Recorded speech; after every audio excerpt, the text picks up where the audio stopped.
Hi friends, welcome back to RR cooking channel. இன்றைக்கி நம்ம என்ன வீடியோ பார்க்க போகிறோன்னா, டீ கடை கெஜ்ஜரா வீடியோ தான் பார்க்க போகிறோம். 90களில் பார்த்தீங்கன்னா நிறைய பேர் நம்ம இது கடையில் வாங்கி சாப்பிட்ருப்போம். அந்த வீடியோ தான் பார்க்க போகிறோம். வாங்க எப்படி செய்யுதுன்னு பார்க்கலாம்.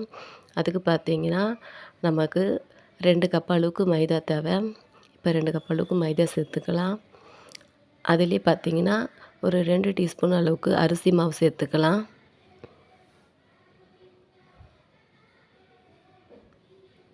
அரிசி மாவு சேர்த்துட்டு அது கூடயே பார்த்தீங்கன்னா ஒரு 4 டீஸ்பூன் அளவுக்கு ரவை சேர்த்துக்கலாம். ரவை அரிசி மாவுலாம் பார்த்தீங்கன்னா நல்லா நம்மளுக்கு அந்த மொறுமொறுப்பு தன்மையை கொண்டு வரும். கண்டிப்பாக சேர்த்துக்கோங்க.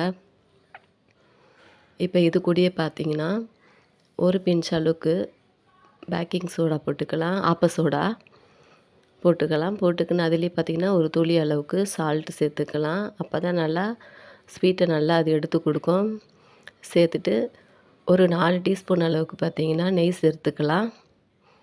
நெய் சேர்க்கிறதுனால நல்லாயிருக்கும். கண்டிப்பாக சேர்த்துக்கோங்க. இப்போ இதை நல்லா மிக்ஸ் பண்ணிக்கலாம். நல்லா இந்த மாதிரி மிக்ஸ் பண்ணுங்கள். அந்த நெய்யெல்லாம் பார்த்தீங்கன்னா எல்லா மாவுலேயும் பார்த்தீங்கன்னா மிக்ஸ் ஆகிற மாதிரி நல்லா கலந்து விட்டுடலாம். நல்லா கலந்துட்டு இது கூட பார்த்தீங்கன்னா கொஞ்சமாக ஒரு 1/4 டீஸ்பூன் அளவுக்கு நம்ம ஏலக்காய் தூள் சேர்க்கணும். ஏலக்காய் தூள் இருந்ததுன்னா கண்டிப்பாக இந்த ஸ்டேஜில் சேர்த்து அதையும் மிக்ஸ் பண்ணிக்கோங்க. அப்படி இல்லைன்னா பார்த்தீங்கன்னா நம்ம இப்போ சுகரை வந்து பவுட்ரு பண்ண போகிறோம். ஜாரில் சேர்த்து அதில் வந்து பார்த்திங்கன்னா ஒரு 3 ஏலக்காவை சேர்த்து நல்லா பவுட்ரு பண்ணிக்கோங்க. இருக்கிறவங்க நீங்கள் இப்போவே சேர்த்துக்கலாம். இப்போ பார்த்தீங்கன்னா ஒரு ஜார் எடுத்திருக்கேன். அதில் வந்து பார்த்திங்கன்னா நம்ம ஏற்கனவே மைதா மாவு அளந்தோம் இல்லைங்களா, அதே பவுல்லே பார்த்தீங்கன்னா ஒரு கப் அளவுக்கு நம்ம சுகர் சேர்த்துக்கலாம். 2 கப்பு மாவு எடுத்திங்கன்னா 1 கப் அளவுக்கு சுகர் எடுத்துக்கோங்க, கரெக்டாக இருக்கும். இப்போ பார்த்தீங்கன்னா 3 ஏலக்காய் சேர்த்து நல்லா வந்து அரைச்சி எடுத்துக்கலாம். அதாவது ஏலக்காய் வந்து தூள் நீங்கள் செஞ்சு வைக்கலைன்னா நீங்கள் இந்த ஸ்டேஜில் சேர்த்து முதல்ல பவுட்ரை பண்ணிவிடுங்க. அதுக்கப்புறமா வந்து இந்த முட்டை சேர்த்து அடிச்சுக்கலாம். இப்போது நம்ம அரைச்சி எடுத்துன்னு வந்துடலாம். இப்போ பாருங்கள் அரைச்சாச்சு. இப்போது நம்ம ஏற்கனவே கலந்து வச்சுருக்க அந்த மாவில் பார்த்தீங்கன்னா ஊற்றி மிக்ஸ் பண்ணிக்கலாம். இப்போ நான் இன்னும் ஏலக்காயில் சேர்க்கலைல்ல, அதனால் வந்து ஏலக்காய் பவுட்ரு சேர்த்து இப்போ நான் மிக்ஸ் பண்ணி விட்டுட்டு அதுக்கப்புறமா பார்த்தீங்கன்னா இந்த நம்ம அடித்து வச்சுருக்க அந்த சர்க்கரையும் முட்டையும் நம்ம இதில் ஊற்றி கலந்துக்கலாம். நம்ம வந்து தண்ணி ஊற்றக்கூடாதுங்க. எடுத்த உடனேயுமே இதை போட்டு நம்ம மிக்ஸ் பண்ணணும். ஏன்னா வந்து சர்க்கரை பவுட்ரு பண்ணியிருக்கிறதுனால பார்த்தீங்கன்னா உங்களுக்கு மாவோடு சேரும்போது அது இலகி வரும் நல்லா. அதனால் முதல்ல நம்ம ஊற்றி அதை பிசைஞ்சு பார்த்துக்கணும். நம்மளுக்கு அது வந்து பத்தலைனா மட்டும்தான் கொஞ்சமாக தண்ணி நம்ம ஊற்றி பிசையணும். இப்போ பார்த்தீங்கன்னா நான் இப்போ அடித்து வச்சுருக்கேன் அந்த முட்டையும் சர்க்கரையும் மாவில் சேர்த்துக்கிறேன். சேர்த்து நல்லா மிக்ஸ் பண்ணி விட்டுடலாம். நீங்கள் கண்டிப்பாக வீட்டில் ட்ரை பண்ணுங்கள். ரொம்ப ரொம்ப ஈஸி தான். 1/2 மணி நேரம் தான் ஆகும் நம்மளுக்கு செய்கிறதுக்கு. நம்ம செஞ்சு ஒரு 20 நிமிஷம் போல் ஆற வச்சுட்டு அதுக்கப்புறமா தான் நம்ம சாப்பிட்ணும். அப்போ தான் வந்து பார்த்திங்கன்னா நல்லா மொறு மொறுன்னு இருக்கும். ஏன்னா நம்ம எண்ணெயிலேருந்து எடுக்கும்போது பார்த்திங்கன்னா நம்மளுக்கு வந்து சாஃப்டாக இருக்க மாதிரி தான் இருக்கும். அதை ஆற வைக்கும்போது தான் வந்து நம்மளுக்கு நல்லா மொறுமொறுப்பு தன்மை கிடைக்கும். கண்டிப்பாக செய்யுங்க. பசங்க நல்லா விரும்பி சாப்பிடுவாங்க. இப்போது நல்லா மிக்ஸ் பண்ணிடலாம்.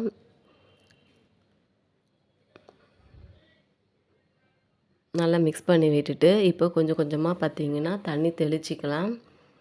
தெளித்து நல்லா மிக்ஸ் பண்ணிக்கலாம். நான் வந்து பார்த்திங்கன்னா ஒரு கையில் வந்து வீடியோ எடுத்துகிட்டே பிசைகிறதுனால என்னால் வந்து சரியாக உங்களுக்கு வந்து பிசைஞ்சு காட்ட முடியல. நீங்கள் வந்து கரெக்டாக பிசைஞ்சுக்கோங்க. அது வந்து பார்த்திங்கன்னா மாவு வந்து திக்காலாம் இருக்கக்கூடாது. கையில் இந்த மாதிரி ஒட்டுற மாதிரி தான் இருக்கணும். நல்லா பிசு பிசுன்னு இருக்க மாதிரி தான் இருக்கணும். இப்போ கடைசியாக பார்த்தீங்கன்னா கொஞ்சமாக நெய் சேர்த்து மிக்ஸ் பண்ணி விட்டுடலாம். 1 ஸ்பூன் அளவுக்கு நெய் சேர்த்துக்கோங்க. இப்போ இது ஒரு 15 நிமிஷம் போல் ஊறட்டும்.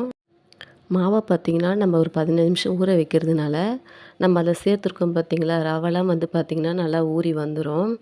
இந்த மாதிரி தான் இருக்கும் மாவு. இதுதான் வந்து கரெக்டாக இருக்கும். இப்போ நம்ம ஒரு கடாயில் எண்ணெய் வச்சுக்கலாம். கடாயில் எண்ணெய் வச்சு எண்ணெய் வந்து பார்த்திங்கன்னா ரொம்ப சூடாகிடக்கூடாது. ஓரளவுக்கு சூடானதுக்கப்புறம் பார்த்திங்கன்னா தீயை வந்து மிதமாக வச்சிடணும். அப்போ தான் வந்து பார்த்திங்கன்னா நம்மளுக்கு கரெக்டாக வெந்து வரும். இப்போ கையில் பார்த்திங்கன்னா கொஞ்சமாக எண்ணெய் இல்லைன்னா பார்த்திங்கன்னா தண்ணி வந்து தொட்டு எடுத்துக்கலாம். நம்ம வந்து வடைலாம் போடும்போது கையில் கொஞ்சம் எண்ணெயோ இல்லை தண்ணியோ தொட்டுப்போம் பார்த்திங்கன்னா, அந்த மாதிரி தொட்டு நல்லா ரவுண்டாக உருட்டி எடுத்துக்கோங்க. உருட்டி எடுத்துட்டு இந்த மாதிரி போடுங்க. உங்களுக்கு பார்த்திங்கனாலே தெரியும். நிறைய சேர்க்காம ஒரு 2 இல்லைன்னா 3 அது மாதிரி சேர்த்துக்கோங்க. சின்ன கடாய் வச்சு செய்யும்போது நம்ம அவ்வளோதான் போட முடியும். அதை போட்டு சும்மா நம்ம மிக்ஸ் பண்ணி விட்டுட்டே இருக்கக்கூடாது. கொஞ்ச நேரம் பார்த்திங்கன்னா லைட்டாக அப்படி திருப்பி திருப்பி விடணும். இல்லைன்னா வந்து ஒரே பக்கம் மட்டும் வெந்து தீஞ்சு போன மாதிரி ஆகிடும். அதனால் எல்லா பக்கமும் வந்து பார்த்திங்கன்னா ஒரே மாதிரி வேகணும்னா கொஞ்ச நேரம் வந்து பார்த்திங்கன்னா 1 நிமிஷத்துக்கு நீங்கள் மிக்ஸ் பண்ணி விடுங்க.